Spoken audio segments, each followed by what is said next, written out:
Bien, hermanos, pues Shabbat Shalom. Otra vez y todas las veces que sean necesarias.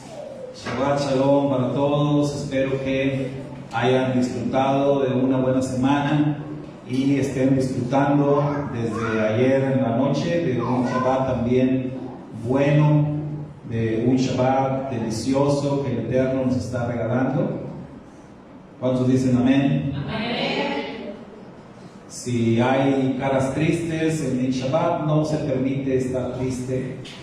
Si usted hizo un coraje, si alguien lo hizo enojar, recuerde que en Shabbat no se permite estar enojado.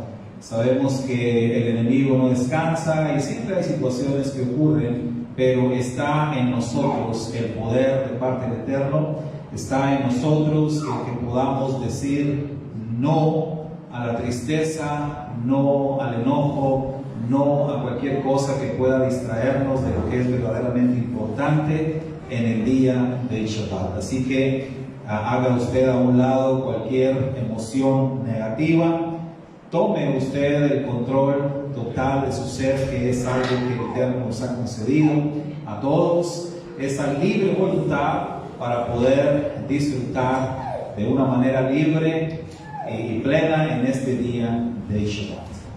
Amén. Porque de pronto veo algunas caras así como que, mire, la ventaja de estar uno aquí al frente es que uno puede observar todo y puede ver los rostros de cada quien.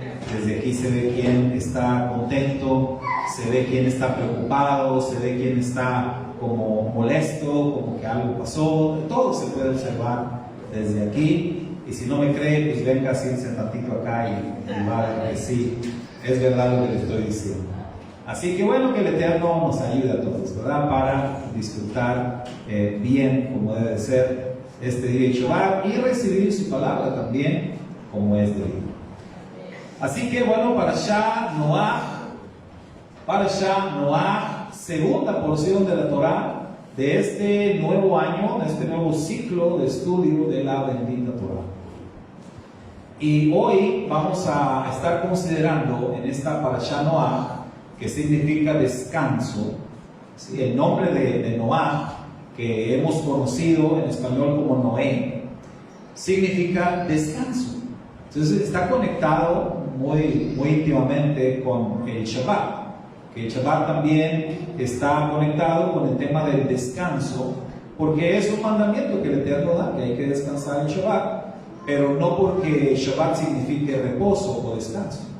Hemos aprendido que Shabbat más bien significa algo así como detente. Haz un alto de todas tus actividades y dedica este tiempo para aquello que el Eterno te ha ordenado.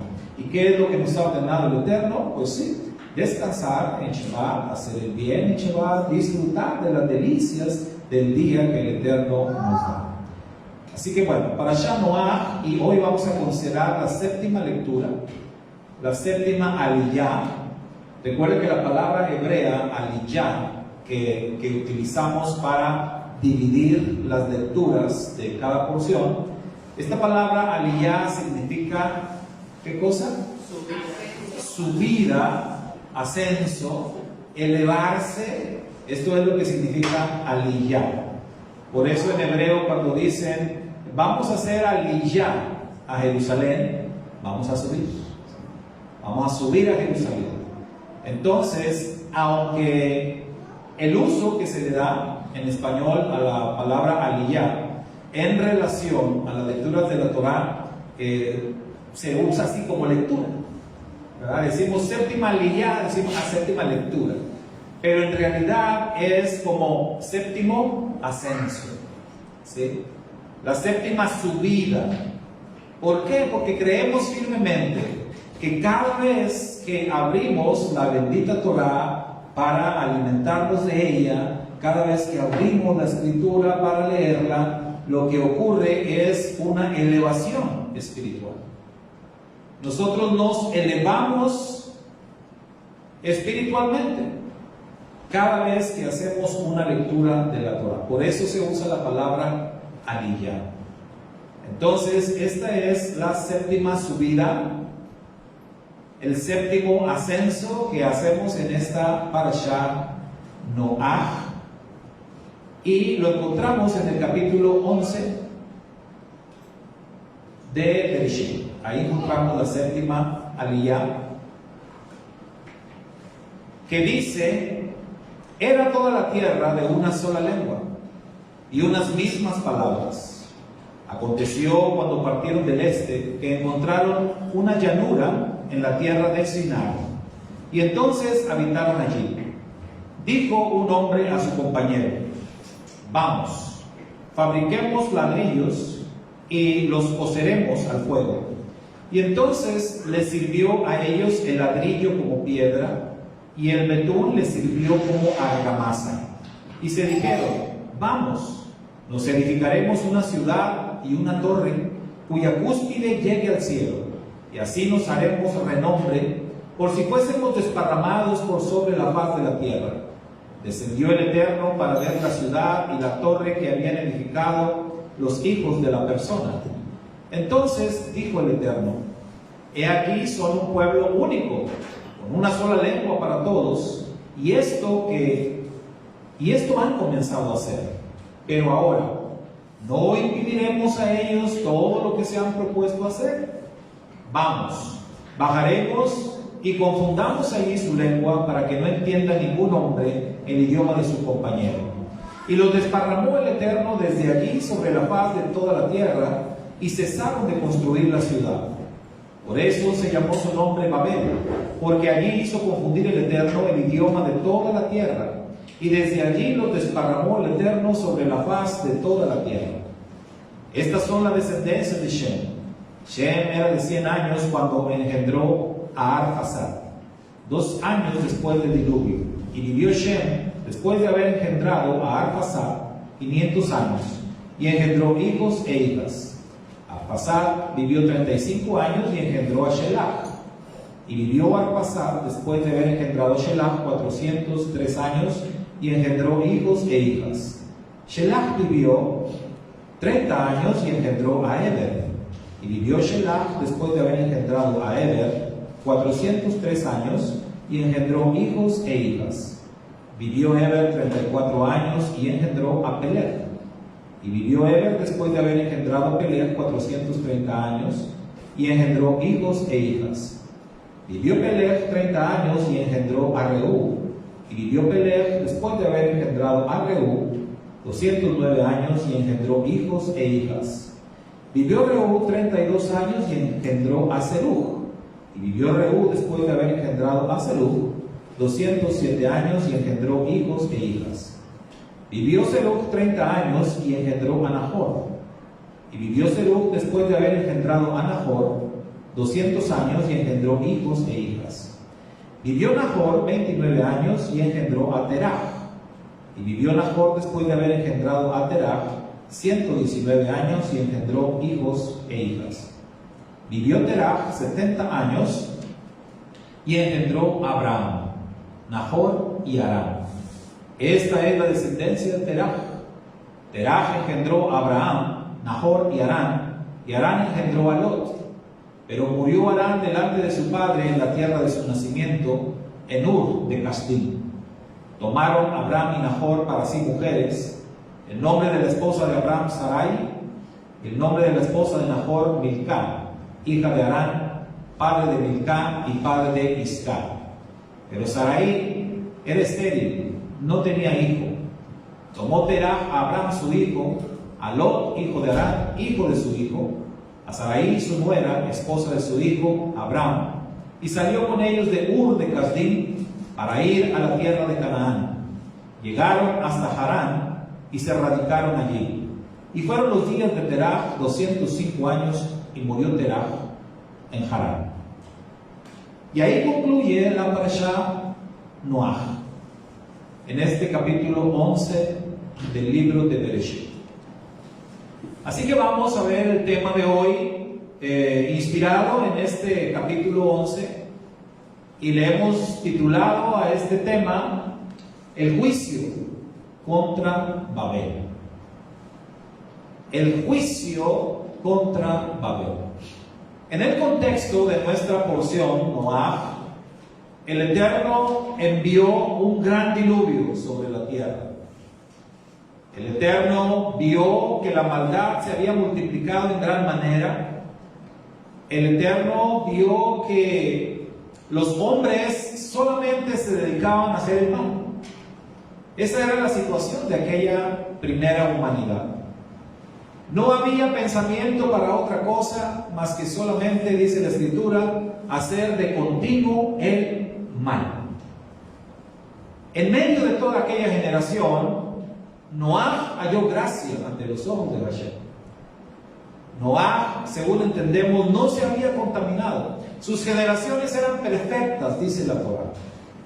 En el contexto de esta situación hay que decir que la Torah nos enseña que los ángeles, algunos ángeles caídos, habían descendido sobre la tierra, se habían enamorado de las mujeres humanas y se llegaron a ellas y les engendraron hijos, de los cuales nacieron los Nefilim.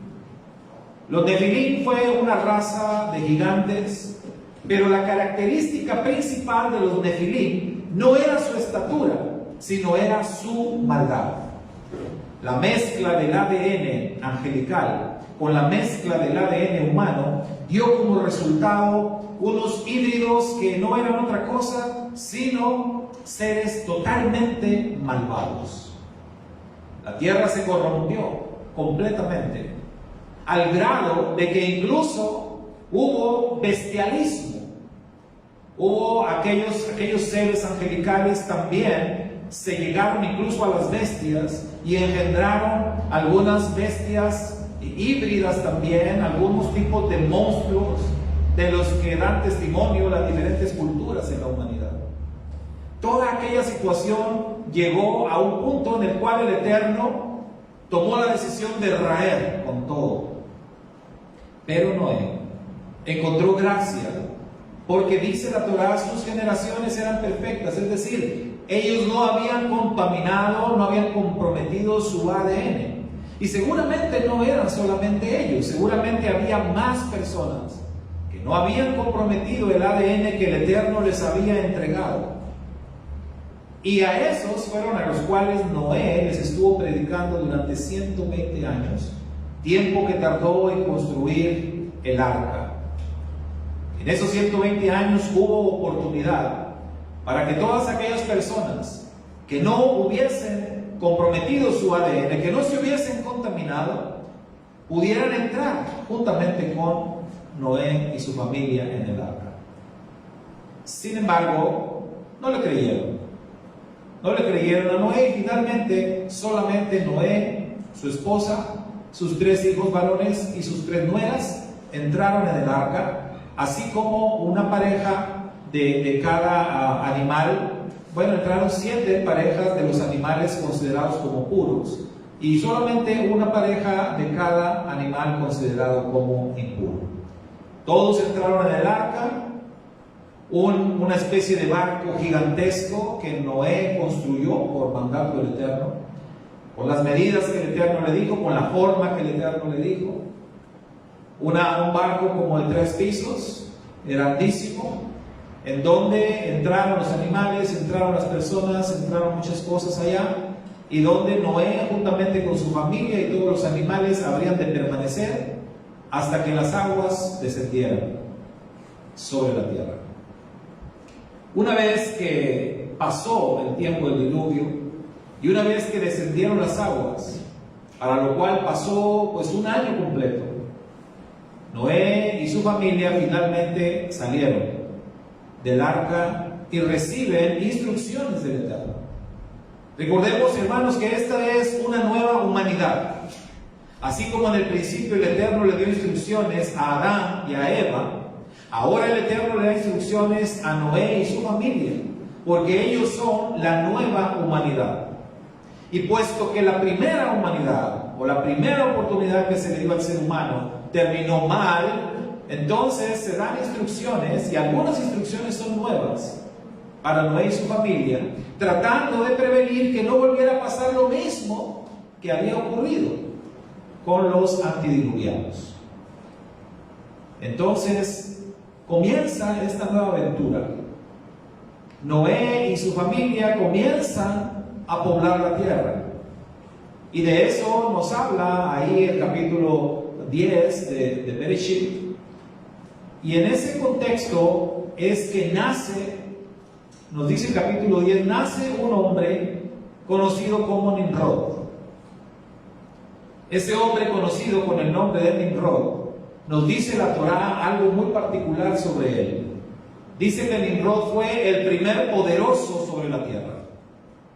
La palabra hebrea es Elohim. Nimrod fue el primer Elohim sobre la tierra. ¿Qué quiere decir esto? Que Nimrod fue el primer ser humano que se proclamó a sí mismo como Dios. Nimrod dijo: yo soy Dios. Y él se proclamó rey sobre la tierra. Y él se proclamó gobernador sobre todos los demás de su época. Y Nimrod estableció una especie de imperio sobre aquella nueva humanidad. Y Nimrod ejerció dominio sobre aquella primera humanidad. Y Nimrod es la persona a la cual hace referencia la bendita Torá, aquí en el capítulo número 11, en donde dice, en un verso hace una referencia a una persona, no dice su nombre, al menos en esta versión que tengo acá de la Torá, no dice su nombre, pero se está refiriendo a Nimrod. Entonces, esto quiere decir, y es el verso 5, 11.5, ¿cómo dice allá en sus versiones? El 11.5. Y descendió Adonai para ver la ciudad y la torre que edificaban los hijos del hombre de Israel. Los hijos del hombre. ¿Alguna otra dice diferente? Los hombres. Esta versión que tengo acá dice los hijos de la persona, los hijos del hombre. ¿A quién se está refiriendo? A Nimrod. ¿Quién fue el que organizó todo esto? Fue Nimrod. ¿Quién estaba gobernando sobre aquella humanidad? Era Nimrod. Aquel se convirtió en un tirano que a aquellos que se oponían a él pues los mandaba asesinar. Entonces Nimrod ejerció un dominio terrible sobre aquella primera humanidad. Y en medio de toda esta situación es que llega el capítulo 11 y nos habla de este episodio de la construcción de Babel. Babel era una ciudad, recuerden. Babel era una ciudad. La torre estaba en Babel, por eso es conocida como la Torre de Babel. Pero Babel era la ciudad en donde ellos se habían pues amontonado todos, estaban todos juntos. Y Nimrod fue quien ideó esto de construir esta torre que llegara hasta el cielo. ¿Por qué es que el Eterno envía un juicio contra la ciudad de Babel? Este es el tema que está sobre la mesa el día de hoy. Esto es de lo que vamos a hablar. ¿Por qué el Eterno envió un juicio contra la ciudad de Babel? Contra esta nueva humanidad. ¿Y por qué el Eterno no acabó con ellos? Porque como podemos ver nosotros, esta nueva humanidad no parece muy diferente a la anterior. De hecho, esta nueva humanidad es peor. Es peor y comete algunos delitos, algunos pecados peores que los primeros.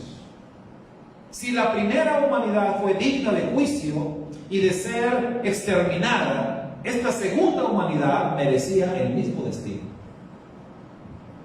Pero ¿por qué razón fue que el Eterno no acabó con ellos? Sino que lo que hizo fue enviar un juicio y enviarlos al exilio. Entonces esto es lo que vamos a ver hoy, el juicio contra Babel. Y miren, vamos a ver primero cuál es la causa. ¿Qué es lo que originó el juicio? ¿Qué fue lo que aquella segunda humanidad, porque esta es una segunda humanidad, qué fue lo que hicieron mal? Cuando vamos a la primera humanidad y revisamos las cosas que se hicieron mal, bueno, podemos encontrar muchas. Hemos dicho que Adán y Eva, el error principal de ellos fue no reconocer su culpa. Esto era algo que nos heredaron, lo hablamos en su momento. El hijo Caín, que fue el primer homicida, tenía la misma característica de sus padres, tampoco reconocía. Caín, cuando se le cuestionó, Caín dijo: ¿qué? ¿A poco yo soy guardián de mi hermano? Él se estaba evadiendo la responsabilidad. Entonces, toda aquella primera humanidad padecía de esto. Nosotros padecemos de eso también. Lo hablamos en su momento. Hubo tremendos pecados, como el de Caín, que cometió aquel homicidio contra su propio hermano. Pero el clímax de la maldad de aquella primera humanidad fue precisamente cuando cometieron perversión. Fue cuando cometieron abominaciones de carácter sexual. De lo que dice o de lo que habla Rab Shaul en la carta a los Romanos, en el capítulo 1, a partir del verso 18. Rab Shaul habla de la primera humanidad y dice los pecados que cometieron. Dice que se encendiaron en sus pasiones y cometieron actos vergonzosos, por lo cual el Eterno los entregó a una mente reprobada. Está hablando de la primera humanidad. Pero esta segunda humanidad, ¿qué fue lo que hizo? ¿Qué fue el pecado terrible que cometieron, que los convertía pues también en reos dignos de juicio? Para lo cual, noten ustedes, el Eterno mismo descendió. En la primera humanidad, el Eterno envió el diluvio como castigo para la primera humanidad. Con esta segunda humanidad, la Torá nos dice que el Eterno decide ¿qué cosa? Venir personalmente. ¿Se da cuenta? Ya desde ahí nosotros podemos percibir que la situación era más crítica que la primera vez. Para que el Eterno tome la decisión de venir personalmente, es que la situación estaba muy complicada. Dice la Torá, el Eterno, los sabios de Israel dicen que el Eterno está como en una especie de ¿qué diríamos? Como una reunión con los ángeles y ahí como un concilio, ¿no? El Eterno con los ángeles y miren lo que está pasando. Vean lo que están haciendo los hombres. Ya se dieron cuenta. Descendamos y confundamos. Entonces, ¿qué era lo que estaba pasando? ¿Cuál era la causa del juicio? Vemos nosotros, hermanos, rebeldía. Rebeldía. Ahora, usted quizás pueda pensar, bueno, ¿y qué? Adán y Eva no fueron rebeldes también, Caín fue rebelde. Por ahí quizás Lamec se dice que fue rebelde. Sí, pero la rebeldía o el nivel de rebeldía que se estaba manejando en esta segunda humanidad, el nivel de rebeldía que mostraron aquellos que eran dirigidos por Nimrod, hermano, ese era un nivel de rebeldía que era nuevo. Un nivel de rebeldía terrible era el que estaban mostrando aquellas personas. Usted estará de acuerdo conmigo que existen distintos niveles de rebeldía. Usted estará de acuerdo, usted ha conocido personas seguramente rebeldes, pero hay unos más rebeldes que otros, ¿o no? Hay unos que son un poquito rebeldes. Pero hay personas que son totalmente rebeldes. Hay personas que se oponen a toda autoridad. ¿Alguna vez han conocido a alguien así? quisiera que no, pero las personas que son así, hermano, de verdad, contaminan completamente. Las personas que son así ponen de cabeza cualquier lugar en donde se presenten, en donde estén. Esta semana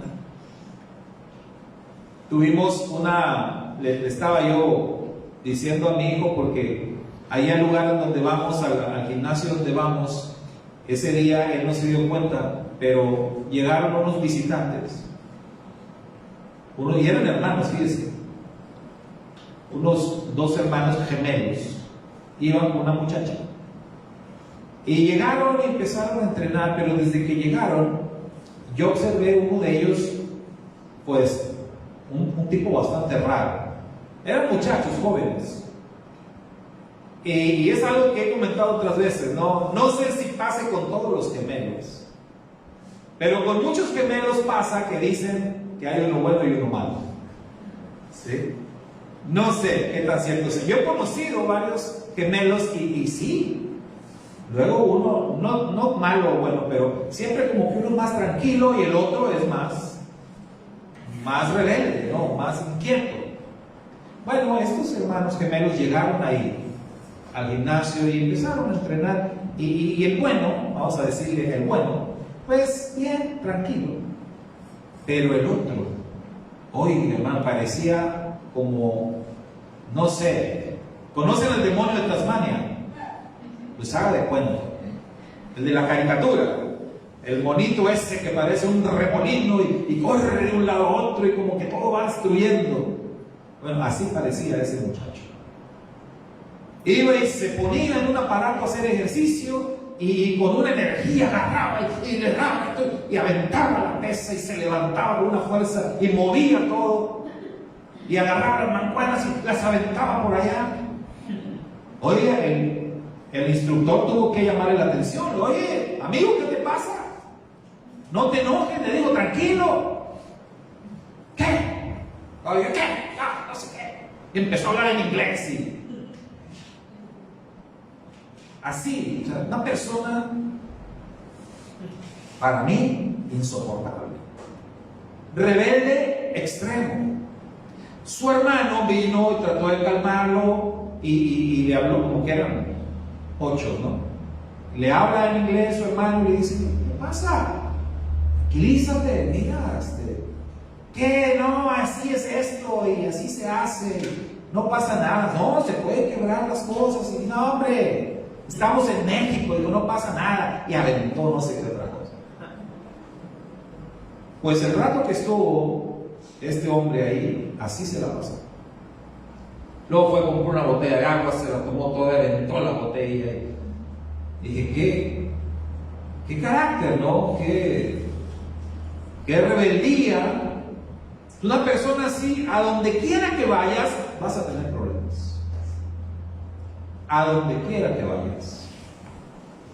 El nivel de rebeldía que se manejaba en los tiempos de Nimrod era algo así o peor.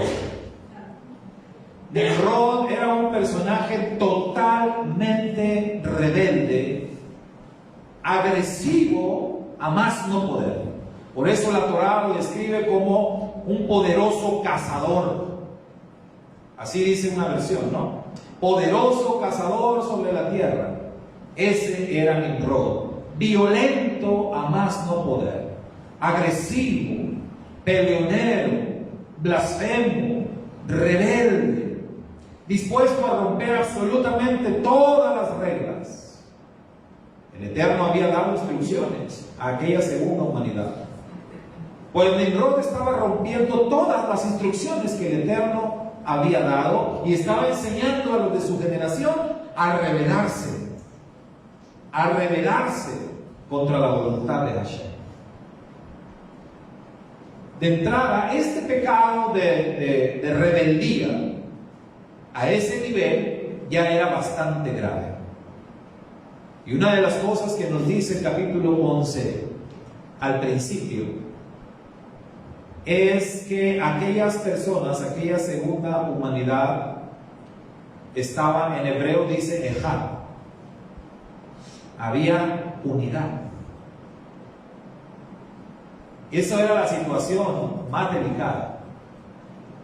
Había unidad en esta rebeldía. Es decir, que eran rebeldes unánimes. Estaban bien unidos en su acto de rebeldía. Eso es lo que el Eterno volvió a ver. Que el Eterno dijo: mira, los habitantes de la tierra están unidos para lo malo, pero están unidos. Hablan una sola lengua, la misma lengua. Han logrado el mismo sentir. Hermano, Nimrod era un tremendo líder, pero para lo malo. Quisiéramos tener líderes en el buen sentido, con esa capacidad que tuvo Nimrod. Alguien muy parecido a Nimrod, más contemporáneo para nosotros, sería Adolfo Hitler. A Nimrod usted tiene que tratar de imaginárselo y cómo era y lo que hizo. Pero si yo le hablo de Adolfo Hitler, usted tiene una idea más clara, por la historia reciente. Todos saben quién fue Adolfo Hitler y lo que hizo. Pero no lo hizo solo. Adolfo Hitler tuvo algo tremendo a su favor: ese liderazgo, ese don de convencimiento. Incluso dicen algunos que parecía que él ejercía un dominio sobrenatural sobre las personas. Algunos de sus generales que cometieron atrocidades por órdenes de Hitler declararon en su momento que no sabían qué les pasaba, que aquel hombre ejercía dominio sobre ellos, que no podían negarse a las órdenes que les daban. Así era Nimrod, así era aquel personaje. Y por eso es que aquella segunda humanidad llegó a tener un nivel muy grande de rebeldía contra el Eterno. Y no solamente fue por causa de la rebeldía que vendría el juicio, sino por la desobediencia. ¿Qué era lo que estaban desobedeciendo? Bueno, recordemos que el Eterno dio instrucciones a Noé y su familia cuando ellos salieron del arca, y cuando el Eterno les dice: bueno, aquí va, segunda oportunidad para la humanidad. Esta vez hay nuevas instrucciones. Las primeras fueron dadas en el contexto del jardín del Edén. Esta nueva humanidad no está en el jardín del Edén. Entonces las instrucciones son distintas. Básicamente, ¿qué instrucciones reciben aquella segunda humanidad? Nuestros hermanos judíos dicen que ahí es en donde el Eterno dio lo que se conoce como las 7 leyes universales, los 7 mandamientos para la humanidad. ¿Conocen esos mandamientos? ¿Han escuchado de ellos? ¿Recuerdan algunos de esos 7 mandamientos que son, digamos, de dominio universal?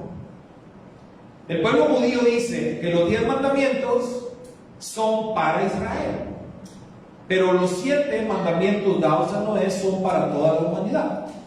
Es así como ellos lo explican.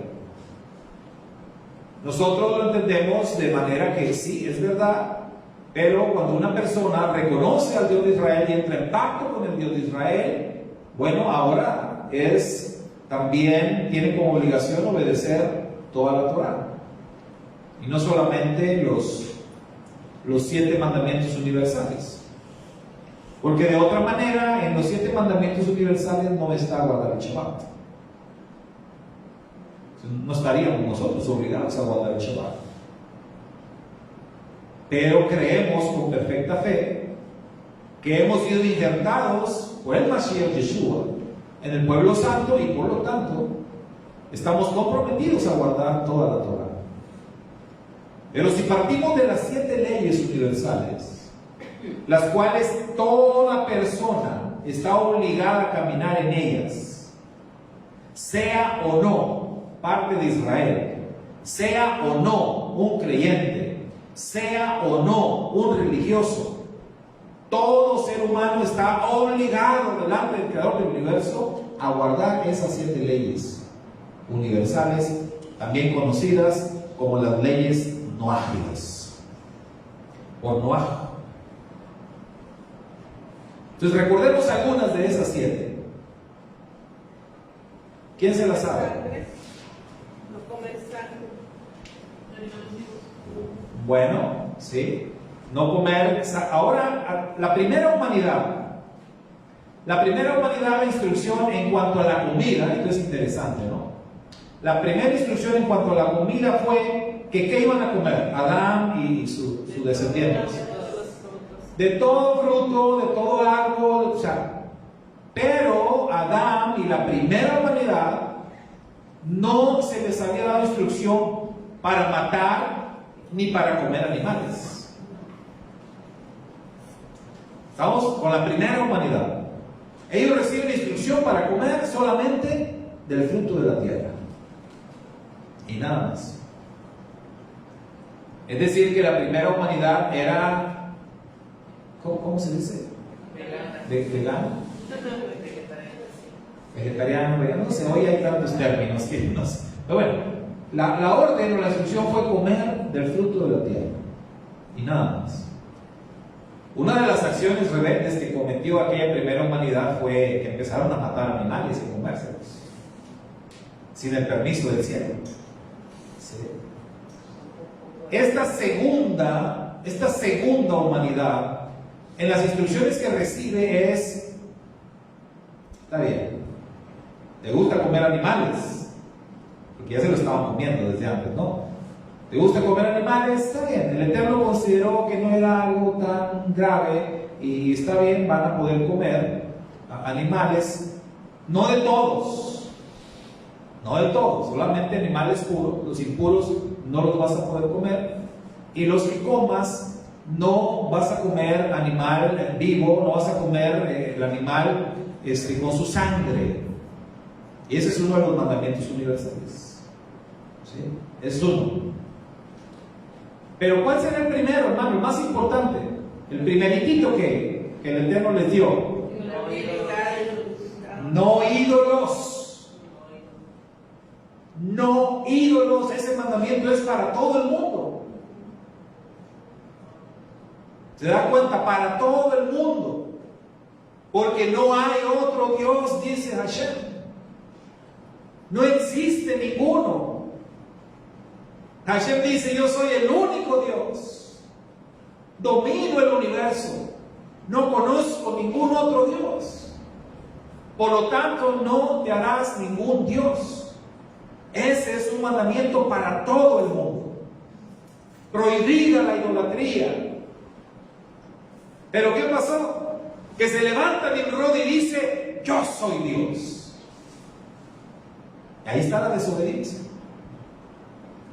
Primer mandamiento que el Eterno dio, prohibiendo idolatría, y se levanta Nimrod en rebeldía, desafiante, y enseña a la gente que le rindan culto a él como Dios. Así se convierte Nimrod en el primer Elohim, en el primer Dios hombre, en el primero que se opone al Creador del universo. Después le seguirían muchos a través de la historia, pero Nimrod fue el primero. Se empieza a quebrantar entonces los mandamientos universales, las leyes universales. Lo de comer animales con su sangre, todo, imagínense, si desafiaron el de la idolatría, ¿no? ¿Se cree que no iban a quebrantar los demás? ¿Qué otra cosa se les dijo en las leyes universales? Con lo que había pasado la primera vez, era lógico que ahora hubiese algún tipo de mandamiento que controlara el tema de la cuestión sexual. Entonces, no inmoralidad sexual. Esto tenía que formar parte de las leyes universales. Prohibido todo tipo de inmoralidad sexual. ¿Y esta segunda humanidad, usted cree que respetó eso? Ni esta tampoco. Bueno, este sigue siendo parte de la segunda humanidad. Entonces, no respetaron las instrucciones dadas por el Eterno. ¿Recuerdan algún otro mandamiento? Establecer cortes de justicia. ¿Y lo hicieron? No. ¿Había jueces? No. Nimrod se nombró él como un gobernante absoluto, como un tirano.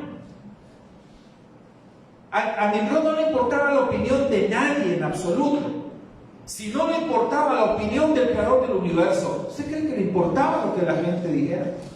Todos tenían que estar sometidos a la dictadura cruel de aquel personaje llamado Nimrod. No se establecieron las cortes de justicia. De esa manera, aquella segunda humanidad estaba desobedeciendo las leyes universales. Estaba desobedeciendo cada una de las instrucciones que el Eterno les había dado. Pero no se conformaron con eso. Fueron más allá. Superaron por mucho a la primera humanidad. Y se metieron a un terreno peligrosísimo que nosotros conocemos como blasfemia. Empezaron a blasfemar. No solamente con el hecho de que Nimrod dijera, yo soy Dios, que eso es una blasfemia. Eso era algo nuevo para los seres humanos. Pero fueron más allá. La edificación de la ciudad de Babel fue algo preocupante, pero el clímax del pecado fue la torre, la famosa torre de Babel. Porque cuando ellos estaban construyendo la torre, la Torá dice que el propósito de ellos al construir esa torre era que llegara hasta el cielo. La pregunta que se hacen los sabios es, ¿cuál era la idea? ¿Para qué querían construir una torre que llegara hasta el cielo? Y hay dos explicaciones o dos posibles interpretaciones. Una es, digamos, la más amable, que ellos dijeron, bueno, en el diluvio se nos vino el cielo encima, ¿no? Porque literalmente, como decimos hoy, se está cayendo el cielo. Bueno, allá sí se cayó el cielo, con el diluvio. Y la interpretación amable es que dijeron, pues vamos a poner como una especie de pilar que detenga el cielo para que no se nos caiga encima otra vez. Pero esa es la interpretación amable, ¿no? Que nadie cree, o la mayoría no cree. Porque por la reacción del Eterno ante esto, tiene más sentido la segunda interpretación.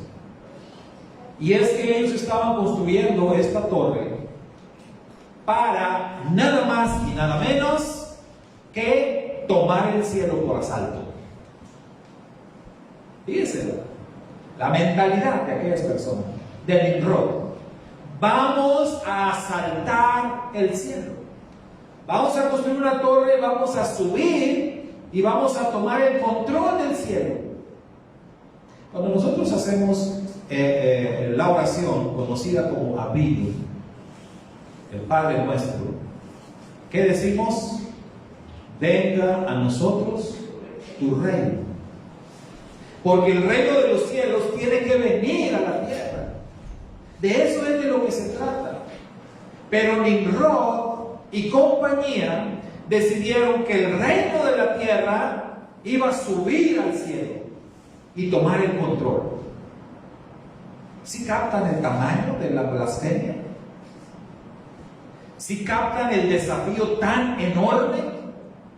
En lugar de venga a nosotros tu reino y hágase tu voluntad en la tierra como en el cielo, Nimrod estaba diciendo, vamos a asaltar el cielo y el reino de la tierra va a dominar sobre el cielo y en el cielo se va a hacer la voluntad de nosotros. ¿Se había oído algo tan blasfemo como eso? Pero esa era la idea de aquel personaje. Eso era lo que pensaba hacer. Y convenció a la mayoría, de tal manera que dice la Torá, había ejá. Eran unánimes en esto y trabajaron duro. Cuando el Eterno ve esta acción y ve este nivel de rebeldía, de desobediencia y de blasfemia, obviamente era imposible que ellos lograran su propósito. Pero el simple hecho de desear estas cosas ya hablaba de un pecado gravísimo. Tanto que decíamos que el Eterno toma la decisión de venir personalmente y tomar cartas sobre el asunto. Estas fueron las causas del juicio. Eso provocó la reacción del Eterno. Eso provocó que incluso se hiciera una especie de concilio en el cielo y se tomaran decisiones sobre lo que iba a pasar. Hermanos, porque si el Eterno ha ordenado que haya cortes de justicia en la tierra, es porque en el cielo hay cortes de justicia. Y el Eterno, aunque es el creador del universo, aunque es el Dios uno y único, aunque es el Todopoderoso, el Eterno toma en consideración a sus criaturas. Y el Eterno toma opinión de sus ángeles. Y el Eterno los reúne, como dice el libro de Job. El Eterno no es ningún tirano, no es ningún dictador, como algunos quieren hacer de ninguna manera.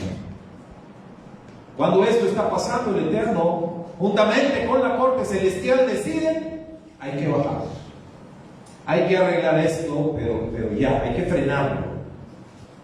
Porque esta gente está bien decidida, y dice la Torá, y nada los va a hacer desistir de su propósito. O sea, si no hacemos algo, ellos van a seguir tercos. ¿Saben que el Midrash dice que mientras estaba construyendo la torre, obviamente se hizo muy grande? No se terminó, pero sí avanzaron bastante, iba bastante grande. Y que cuando se caía uno de los ladrillos, que usted se imaginará el tamaño de los ladrillos, no eran ladrillos o bloques como los conocemos, eran piedras muy grandes. Cuando se caía algún ladrillo, alguna piedra de arriba de la parte alta, había una reacción de Nimrod y de los que andaban ahí apoyando a Nimrod, reacciones violentas, reacciones de pesar. Si se cae una persona, no importa, hay muchos. Si la gente se muere, no importa. Lo que importa es el proyecto. Esa era la mentalidad. ¿No les suena algo parecido en la sociedad de hoy día? Así vivimos en una sociedad que tiene ese pensamiento. La sociedad de hoy día, ¿le importan las personas? No. Por eso es preocupante ver que los gobiernos estén interesados en hacer algo bueno. Pero mejor me callo porque luego bloqueo. Pero ese era el sentir en la sociedad de aquel tiempo. Que la gente muera no importa. Lo que importa es sacar adelante nuestro proyecto, cumplir con nuestro propósito, cumplir la meta. No importa si hay que pagar con vidas. Esa era la mentalidad de Nimrod. Y así estaba ocurriendo. Entonces, ¿creen que el juicio estaba bien justificado? Yo creo que sí. Y cuando vemos esto y vemos la situación de hoy en día, ¿les parece algo similar? ¿Cómo andamos en rebeldía? La humanidad en general. No usted, ¿verdad? Yo sé que usted anda bien. Pero vamos a pecar de jueces así, de ver a los demás. O bueno, ahí vamos a incluir toda la humanidad en general. ¿Cómo andamos en cuestión de rebeldía? ¿Qué dirían ustedes? Mucha rebeldía. Nuestros niveles de rebeldía serán más o menos como aquellos. Más. Y mire que lo está diciendo un joven acá. Y eso es muy bueno. Que una persona de esta generación y de los más jóvenes acá diga, estamos mal. Porque sabe que ahorita la mayoría de los jóvenes no lo ven así. La mayoría de los jóvenes ven la situación del mundo como normal. Así es esto. Así es el mundo. Así se hacen las cosas. Hay una tremenda brecha generacional en cuestión de maldad. En donde la situación grave es que muchos jóvenes hoy día, los niños que van creciendo, ya no perciben la maldad como tal, sino ven las cosas normales. Eso es contra lo que estamos batallando. Y eso es rebeldía. ¿Qué tal la desobediencia? ¿Cómo andamos en cuanto a la obediencia a los mandamientos del Eterno? ¿Qué tal nuestro nivel de blasfemias en el mundo en general? Es triste todo lo que está pasando. A mí me marcó de verdad el discurso aquel de Jonathan Cahn, ¿se acuerdan? Ya tiene varios años, ¿no? El discurso de Jonathan Cahn allá en el Capitolio en los Estados Unidos. De verdad, literal, era Dios hablando. Dios hablándole al pueblo estadounidense, al que en ese momento era el país más poderoso del mundo.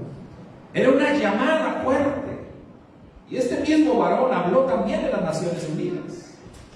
Es decir, que el Eterno manifestó su voluntad al mundo y a los países poderosos hace varios años, dando una última llamada, una última oportunidad para evitar la caída. Pero no escucharon. Y nos hemos ido en picada, en caída libre en cuestión de inmoralidad, en cuestión de blasfemias contra el Dios del cielo. Y aquellos que estamos convencidos de lo que es la voluntad del Eterno, también tenemos nuestra parte porque hemos callado, porque no hemos levantado la voz, por temor a represalias, por lo que usted quiera, pero no hemos levantado la voz, no hemos tenido la disposición de los antiguos profetas para confrontar al mundo que se levanta en blasfemias contra el Dios del cielo.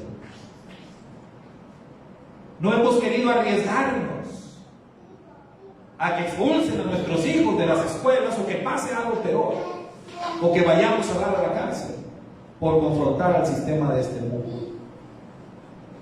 Y la situación se ha ido agravando y agravando y agravando.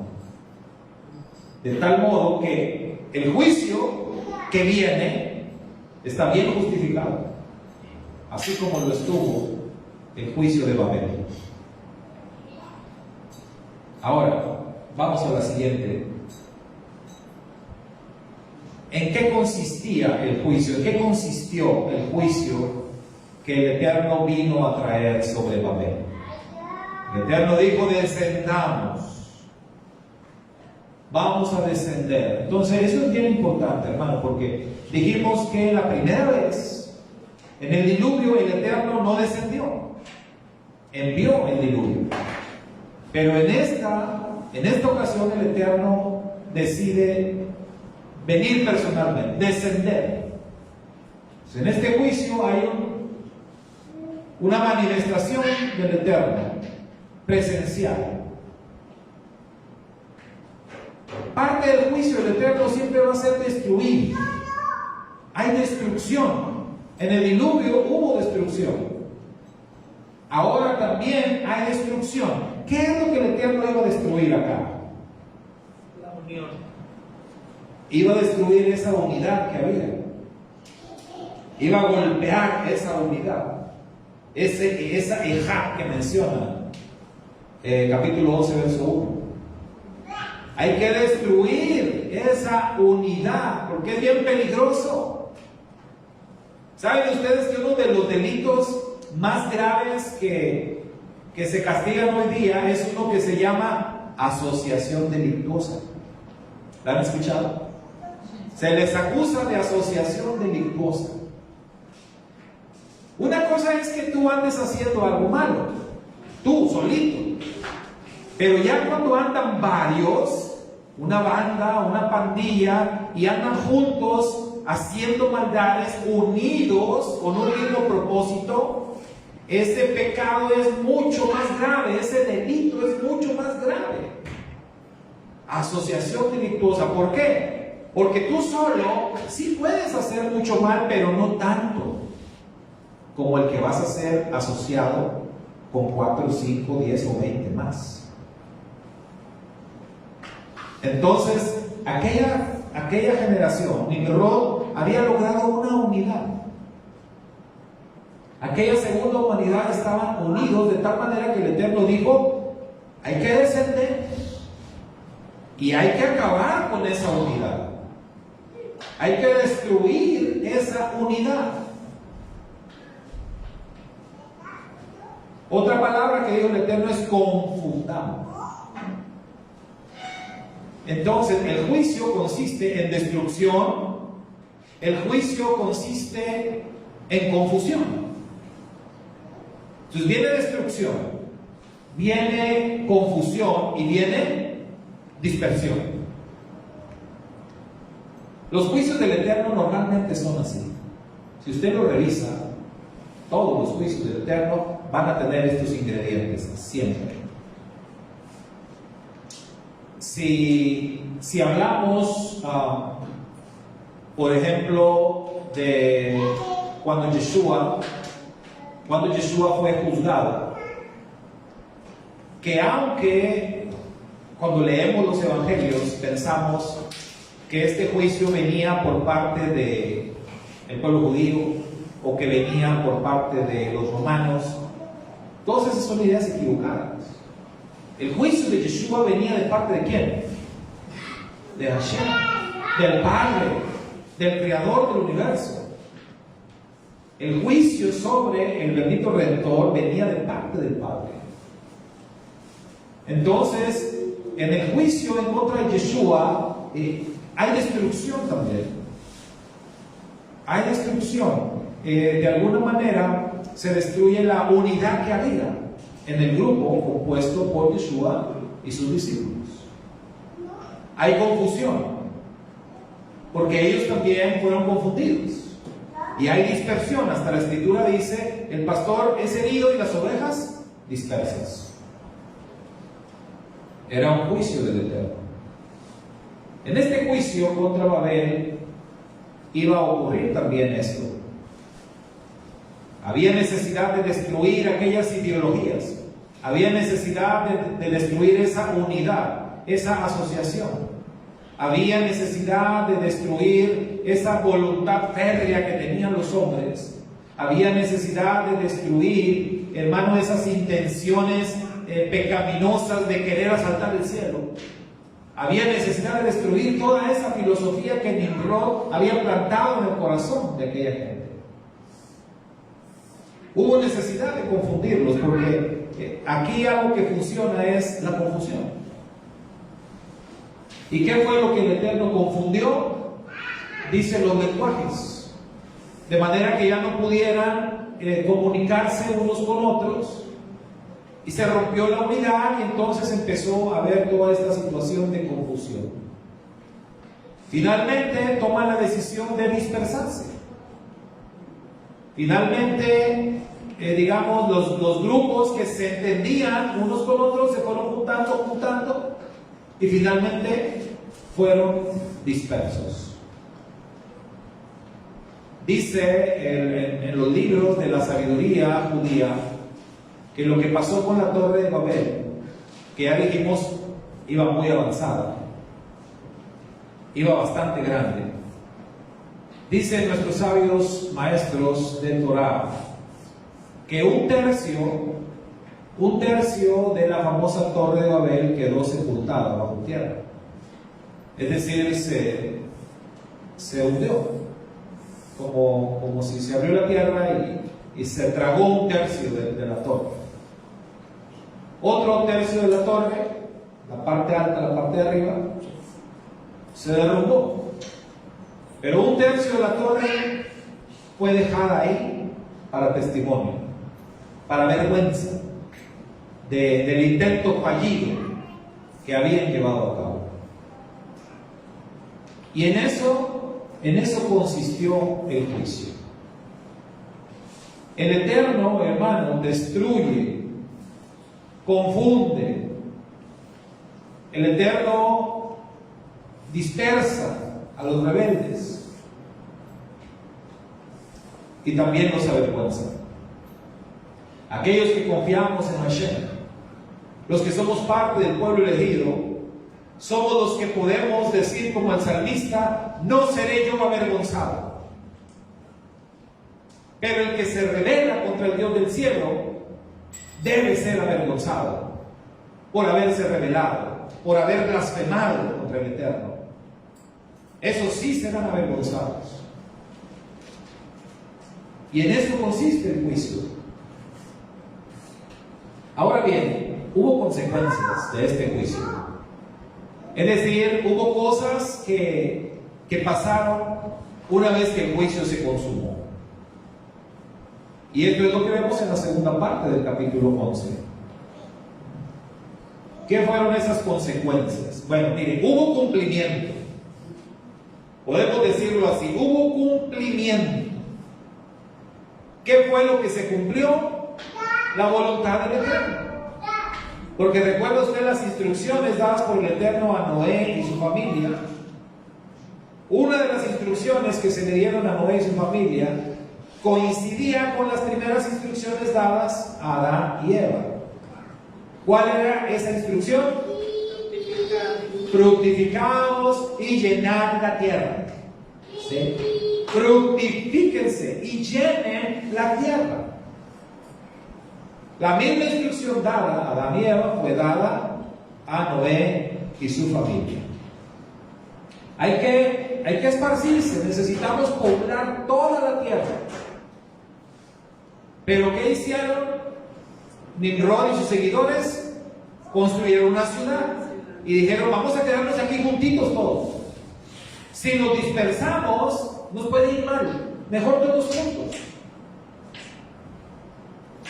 Y estaban desafiando al Eterno.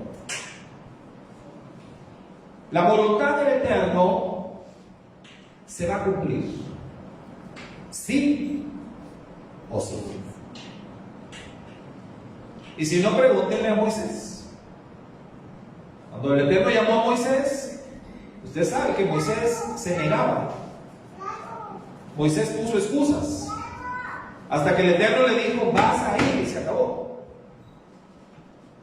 Vas a ir a hacer lo que te ordené. Así por las buenas y voy.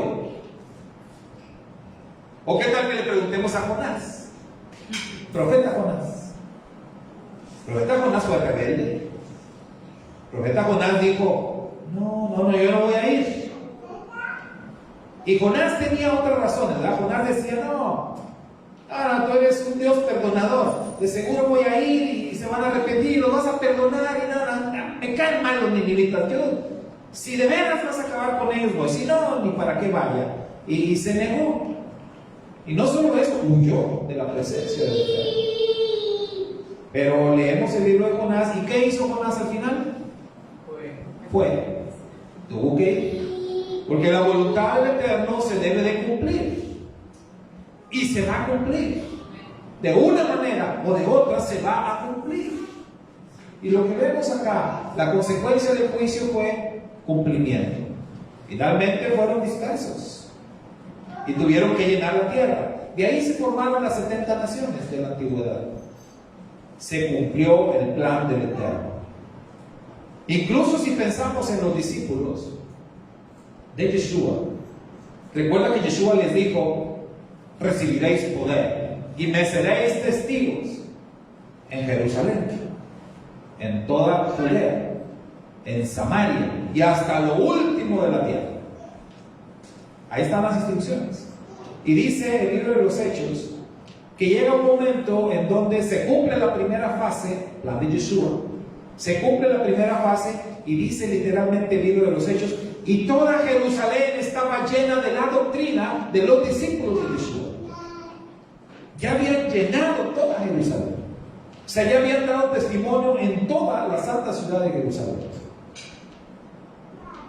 Ahora tenían que seguir más allá. Pero les había pasado algo a los discípulos muy sutil que nos suele pasar a todos. Nos acomodamos, ¿no? Tenemos como que ya, ¿cómo le llaman? Zona de confort. Zona de confort. Aquí estoy bien a gusto. Uy, qué padre, ¿no? Jerusalén, en casa, aquí predicando, tranquilo, todo bien, haciendo la voluntad del Eterno, bien bonito. Y luego ya se nos olvida que hay más órdenes que cumplir. Estamos en la zona de confort. Yeshua había dicho: hey, hay que salir de Jerusalén. Pero los discípulos ya no querían salir de Jerusalén. Ya se habían acomodado ahí. ¿Qué pasó entonces? Persecución. ¿Y qué es persecución sino juicio del Eterno? ¿No quieren hacer mi voluntad? Bueno, ahí les va. Juicio para que lo hagan. Se tiene que cumplir la voluntad del Eterno. Y con la persecución salieron los discípulos de Jerusalén, y dice Hechos, y mientras iban huyendo, en la huida iban llenando todos los lugares de la predicación y levantando comunidades de creyentes por todos lados. La voluntad del Eterno se debe de cumplir. Hay un surgimiento. Como consecuencia decíamos que surgieron las 70 naciones. Esto, hermanos, venía a beneficiar sin duda el plan del Eterno. La formación de naciones en los tiempos de la antigüedad. Es parte de su voluntad. Tiene que surgir algo siempre a partir de un juicio de parte de Dios. Siempre se va a levantar algo, siempre va a surgir algo. Si usted revisa así cada juicio a través de la historia, siempre ha habido surgimiento. O surgimiento, en este caso naciones, o surgimiento de personas especiales, o surgimiento de algún tipo de proyecto. Veíamos en la clase que nos está compartiendo Karen, cuando hablábamos del pecado del becerro de oro, que fue un pecado terrible también, pero ¿qué surgió a raíz de ese juicio? Porque vino juicio. Cuando Moisés destruyó aquella estatua del becerro de oro y la hizo polvo y la mezcló en agua y se la dio a tomar, Moisés estaba enardecido, una ira que venía del cielo. Entonces fue un juicio en donde murieron 3,000 personas ahí, pero de ese juicio también surgió algo. ¿Recuerdan qué surgió? La construcción del Mizkan. Entonces siempre que hay un juicio de Hashem, hay un surgimiento de algo bueno. Siempre sale algo positivo en cada juicio del Eterno, y no va a ser la excepción en el juicio que viene. Siempre habrá ese lado. Entonces podemos decir que hay un nacimiento también. No solamente surgen cosas, surgen proyectos, pero hay un nacimiento. En el caso que nos ocupa en Génesis capítulo 11, ¿qué será ese nacimiento al que nos estamos refiriendo? Nació una nación. Nace Pues de hecho nace una persona, nace Abraham. De toda esta situación, derivado de todo este juicio, finalmente, cuando concluye el capítulo 11, se nos habla de que nace Abraham, quien a la postre será el hombre del pacto, el hombre con quien el Eterno va a pactar, establecer un pacto de donde se va a levantar una nación, la nación santa, la nación elegida, de donde vendrá la simiente que es Yeshua, el Rey de Reyes, y de donde también, mis amados hermanos, va a venir la redención para el mundo entero. De tal manera que el Eterno le va a decir a Abraham: en tu simiente serán benditas todas las familias de la tierra. Todas. Pero todo lleva un orden. Pero en el plan de redención del Eterno, en ese plan maravilloso para redimir a la humanidad, se da un paso importantísimo que se deriva de todo este juicio en contra de Babel, y es el nacimiento de Abraham Avinu, Abraham nuestro padre, porque Abraham es nuestro padre, el padre de la nación de Israel. Pero Abraham también es llamado el padre de otra de las religiones muy importantes del mundo, como es el Islam. Y la otra religión importante del mundo, que es el cristianismo, también llama a Abraham nuestro padre. Y por eso a Abraham se le cambió el nombre a Abraham, que es el padre de multitudes. Porque todos lo queremos como papá. Todo el mundo queremos que Abraham sea nuestro padre. Todos lo reclamamos como padre. Y todos queremos la herencia, exactamente. Entonces, Abraham surge como una consecuencia lógica de este juicio en contra de Babel. Así de maravilloso es nuestro Padre Eterno.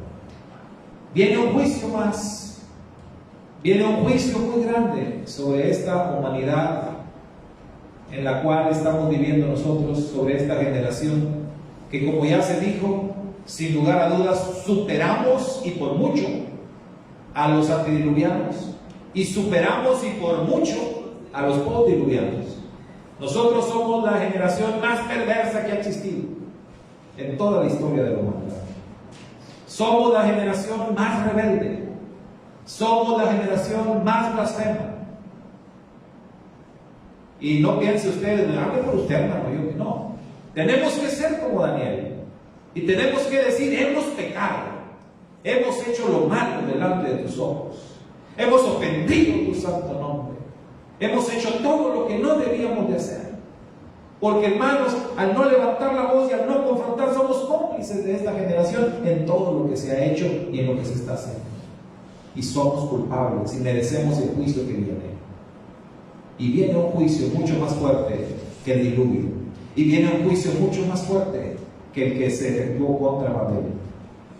Viene una situación que la Escritura dice: nunca ha existido un juicio como este, ni lo habrá después. Eso es con lo que nos vamos a enfrentar próximamente, y no falta mucho.